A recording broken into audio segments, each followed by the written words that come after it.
You are watching the Fuel Network's Fuel Nation, the only network television show offering an in-depth look into First Nations fuel handling with your host, Richard Ogama. Good afternoon and welcome to Fuel Nation. I'm Richard Ogama. In the world of gas station operation, there has been a major development. Environment Canada has put in place the storage tank systems for petroleum products and allied petroleum products regulations in order to address environmental concerns and increase safety conditions in gas stations nationwide. With this legislation, there will also come increased enforcement and potential for serious consequences for non-compliant stations and their owners or operators. Potential owners that are considering constructing a new gas station have an advantage. They're able to build their new stations to be fully compliant with the updated legislation.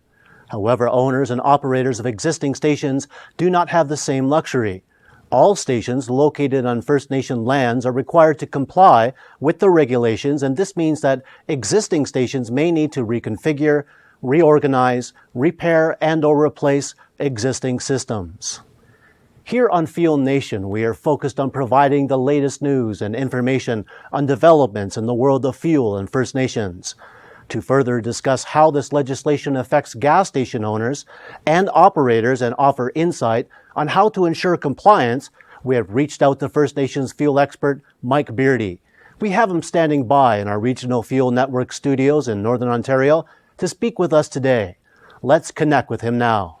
Good afternoon, Mike. Thanks for joining us. Oh, my pleasure, Richard. Thanks for having me. We are aware of the legislation that applies to gas stations in First Nations communities.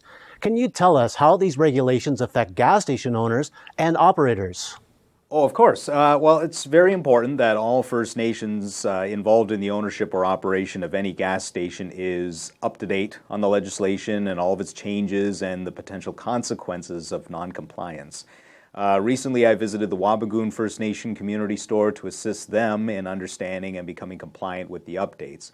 Now, in Wabigoon, the gas station is band-owned, but even if a gas station is privately owned, if it's on First Nations land, it is imperative that leadership be aware of the liability associated with non-compliance.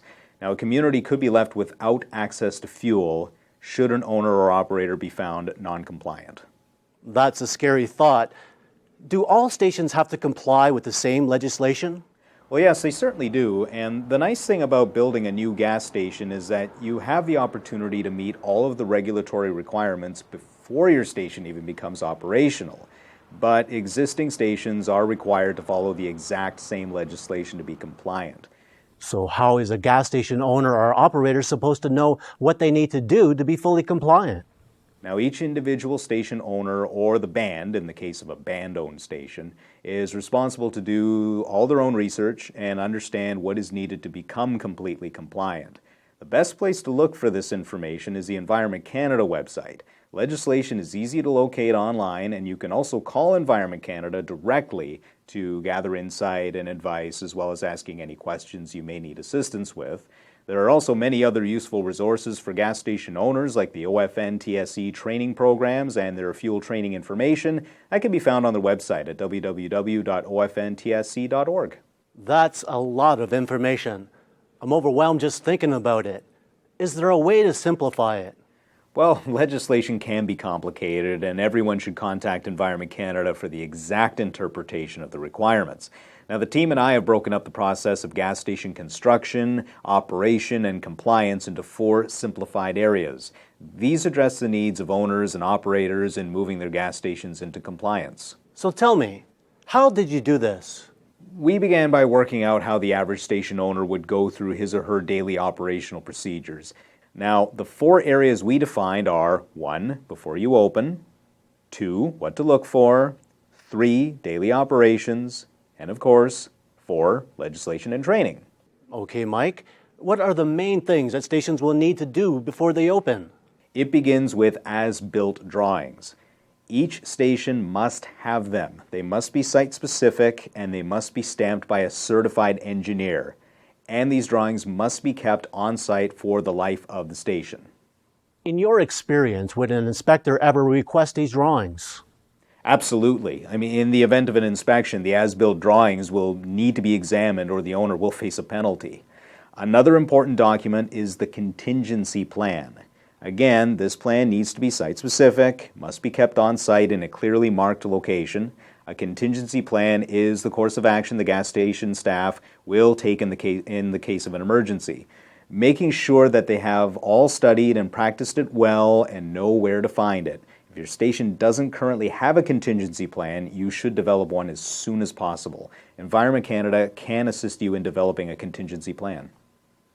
Mike, are there any other things an owner should have in place prior to beginning to operate?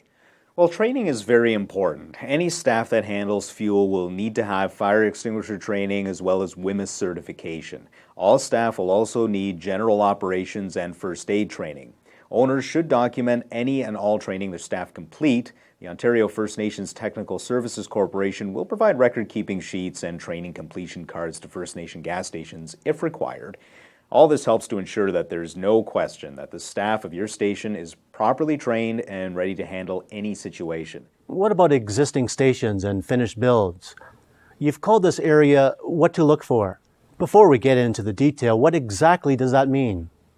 Well, basically what to look for refers to what you should see when you're walking through a compliant, safe, and operating gas station. They are the visual cues that let you know that the station is compliant. All right, then why don't you walk us through this section? Well, sure. The most obvious thing to look for at a gas station is proper signage. To be in compliance, every gas station must have signage displaying an emergency response number. They must have no smoking signs, signs indicating the location of the spill kit, fire extinguisher signs, a turn-off engine sign, and a no cell phone sign. And finally, a sign indicating where the emergency shutoff button is located. Another thing to look for are the material safety data sheets for all hazardous materials stored on site. In terms of fuel systems, they should make sure that all the tanks are registered and marked with a proper Environment Canada number and that they are located in a secure area. Here you can see the proposed secure area at the Wabigoon location. At the pump island, there needs to be vehicle crash barriers. Now, crash barriers can come in many forms, from concrete posts to boulders. They can't be wood, and they must be able to stop a vehicle from hitting the pumps. Now, here are examples of the proposed barriers at the Wabigoon gas station. All hoses should have proper functioning breakaways, and finally, piping should be visible and not blocked by anything that would impede access in the event of an emergency. You can contact Environment Canada to see if your crash barriers, hoses, and piping are all compliant. Is there anything that should be said in terms of safety equipment? Well, owners should make sure that the spill kit is easy to access and fully stocked in the event of a spill. First aid kits and eye wash stations or bottles should be fully functioning and ready to go in a moment's notice. Another safety concern would be general maintenance of the area, like keeping the site free of garbage and other combustible materials. You can throw any of that garbage into a clearly marked metal waste can with a metal lid. Now, all gas stations need to prepare a product transfer area protection that can contain 110% of the total fuel capacity. Here you can see the First Nation is preparing to pour a concrete pad. While concrete is ideal for this application, any impermeable material can be used. There should also be at least 2 20-pound Class B fire extinguishers on site that are ready for use. And last but certainly not least, the station should have access to flashlights that are Division 1, Class 1 approved and have clearance to be used on a fuel site. Thanks for all that information, Mike. Now, in regards to the third area of your plan, daily operations, what sort of things should an owner or operator of a gas station do on a daily basis to ensure compliance with the storage tank system's regulations? Daily tasks include performing a dip test twice a day and recording the results on a record sheet. OFNTSC can provide you with record sheets if you need them. This information is extremely important for keeping track of fuel levels and should be kept on site for a minimum of 5 years. Owners should also test their nozzles and hoses to make sure they're grounded. This is especially important when filling a drum. There are 2 methods that can be used for this. The first is the basic booster cable method. The second is using a static sure ground cable. It's important that owners understand the method that is best for their station. And you can contact OFNTSC for more detailed information on these methods. Are there any other things to tend on a daily basis? Well, it's always important to check all equipment to make sure that it's working properly. That includes checking everything, including the ground for visible signs of leakage, like oil spots and wetness, the interstitial space on tanks, the space in between the inner and outer wall of the tank. That should be checked with either a vacuum gauge or using the inspection port to check if the vacuum is still in place. If there's any wetness visible through the inspection port, it's best that the tank is repaired immediately. The findings of these tests should always be recorded for future reference, and the sumps should also be checked daily for water or any sort of contaminants, and those findings should be recorded as well. And finally, the pumps and the dispensers should be opened to check for any leakage or product contaminant in the sump and under the pump. Are there precautions that owners or operators should take in regards to customers using the pump at a self-serve gas station?